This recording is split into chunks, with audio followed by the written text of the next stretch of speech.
BNP মহাসচিব ফখরুল সাহেব দম্ভ করে বলেছে, আমরা যা পারি নাই ছাত্ররা তা করে দেখিয়েছে।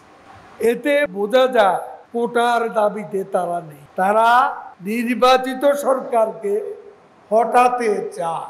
ক্ষমতা দখলের জন্য কতটুকু মরিয়া হলে তারা শিশু কিশোরদের ঢাল হিসেবে ব্যবহার করে, সাধারণ শিক্ষার্থীদের আবেগকে পুঁজি করে বিএনপি জামাত আবারও সহিংসতার পথে হাঁটছে এবং তারা তাদের সশস্ত্র ক্যাডার বাহিনী সারা বাংলাদেশ থেকে এনে এই শহরে তারা গুপ্ত হত্যা করা শুরু করেছে।